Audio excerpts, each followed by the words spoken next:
Hey there. Welcome to your personalized deep dive. Today we're exploring. Oh, this sounds interesting. Yeah, so we're going to explore the idea of Ah. consistent and resilient trust Okay. and how that can help us face challenges and still find joy. Yeah. And we'll be drawing insights from a Oh. recent talk Hmm. by Elder Todd Budge. All right. And it's titled, you guessed it, Consistent and Resilient Trust. Okay. Now, whether or not, Sounds pretty straightforward. yeah, whether or not you share the speaker's religious background, I think there's a lot we can all learn from his perspective. Hmm. Yeah, that's a good point. I mean, this idea that trust can be like a source of strength, even when, things get rough. It really grabbed my attention, especially when he shared that story about his son, Dan, who was serving a mission in Africa, Oh, wow. became seriously ill. Oh, no. But despite all of that, Dan described himself as consistently and resiliently happy. I mean, who uses that phrase? Right. It made me stop and think, like, what does that even mean? Yeah, it's definitely not your, good vibes only kind of happiness. Right. It suggests something much deeper, more enduring. And the speaker, he connects us to the idea of surrendering to a higher power, finding a peace that transcends the circumstances. Mhm. But I think even if we set aside the theological aspect for a second, Right. I think there's a really universal truth here Mm-hmm.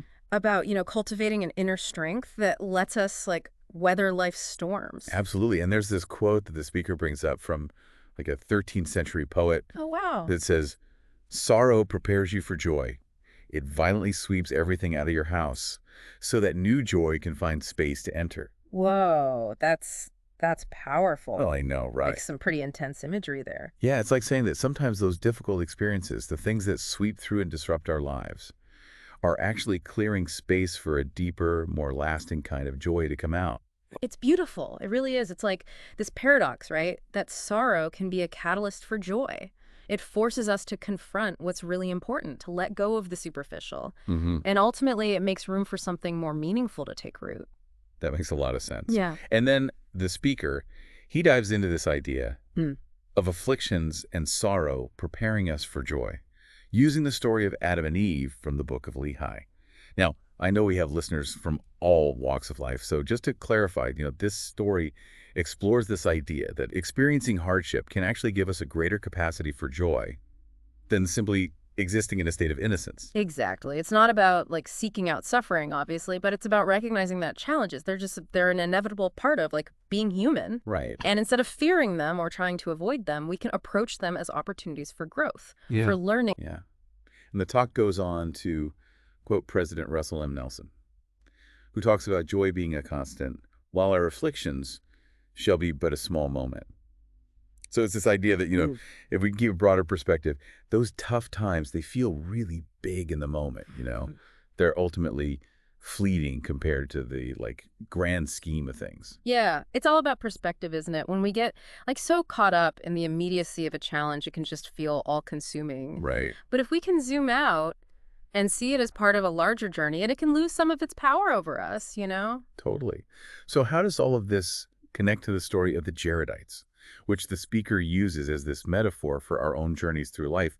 I remember learning about them in Sunday school, but for those who aren't familiar. Right. So the Jaredites, they were a group of people who embarked on this divinely guided journey to a promised land. It's a story about, faith and perseverance in the face of incredible challenges. They built these barges to cross the ocean, but the journey was far from smooth sailing. Oh, I bet. Yeah, they faced storms and doubts, and even moments where they felt totally lost and overwhelmed.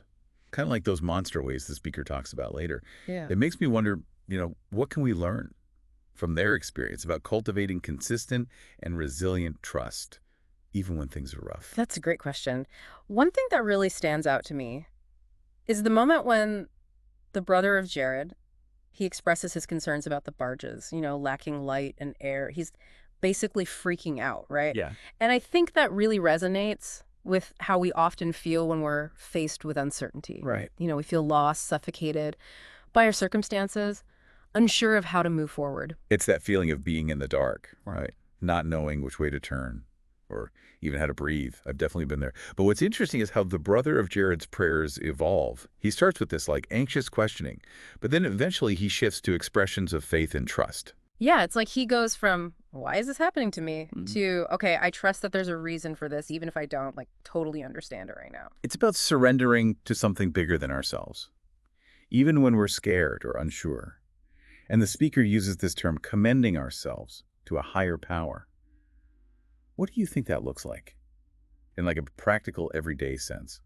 Well, I think it's a conscious choice to trust, to have faith that, even though we can't control everything, we're not alone in this journey. It might be as simple as taking a deep breath and choosing to believe that things will work out, even when we can't see how. Like that story about the speaker's grandson, Abe, who was afraid to ride the carousel because the animal moved up and down. Oh, yeah. He was scared.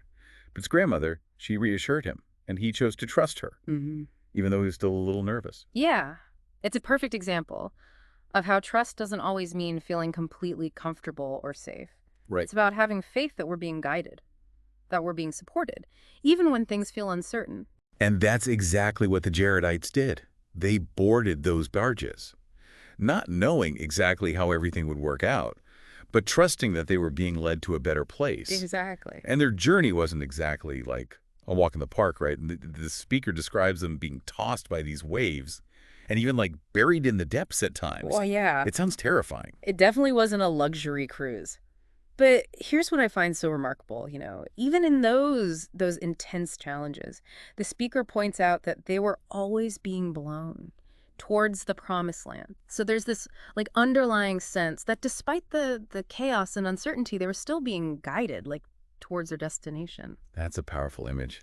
It makes me think about those times in my own life when I've, felt completely lost and overwhelmed, like those moments where you just can't see the purpose or the path forward. Yeah. But looking back, you can see how all those experiences actually shaped you Yeah. and led you to where you needed to be. It all comes back to trust, doesn't it? That willingness to keep moving forward, even when we see the whole picture. And the speaker emphasizes this by comparing the challenges we face in life to monster waves. Oh, wow. Yeah, those big scary things like death, illness, or like major life changes, the things that can feel like they're just going to swallow us whole. Exactly. But even in those darkest depths, the speaker reminds us that faith and trust can be a constant source of light. It's like having a beacon that guides us through the storm. I love how the speaker points out that the Jaredites didn't just sit passively in those barges waiting to be rescued. They actively sang praises and gave thanks, even in the midst of their trials. It wasn't just about enduring hardship, It was about finding joy and gratitude within those difficult circumstances. Such an important distinction. It's about choosing to focus on the good, even when things are tough. It's not about denying the challenges, but about actively looking for the light, the blessings, even when they feel small. It's a conscious shift in perspective, for sure. And I think that's something we can all, strive for in our lives, to practice gratitude, even when we're facing those difficult situations. But the Jaredites' journey also highlights the importance of patience, right? Yeah. The speaker mentions that their journey lasted 344 days. That's over a year. It's a stark contrast to our instant gratification world, isn't it? Oh, for sure. But it's such a powerful reminder that sometimes things take time.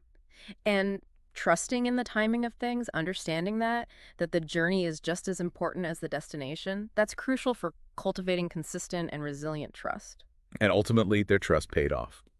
The speaker describes them finally arriving in the promised land, bowing down with tears of joy, just filled with gratitude for all that they had experienced, even the sorrows, which had ultimately made space for even greater joy. It's beautiful. It's like this image of coming full circle, of recognizing that even the difficult parts of our journey, they have a purpose, they shape us, they teach us, and ultimately they lead us to a place of deeper understanding and appreciation. It makes you think about your own promised land. Yeah. Whatever that might be, right? Yeah. A personal goal, Yeah. a fulfilling relationship, a sense of inner peace, Yeah. And it reminds us that even though the journey might be long and challenging, Yeah.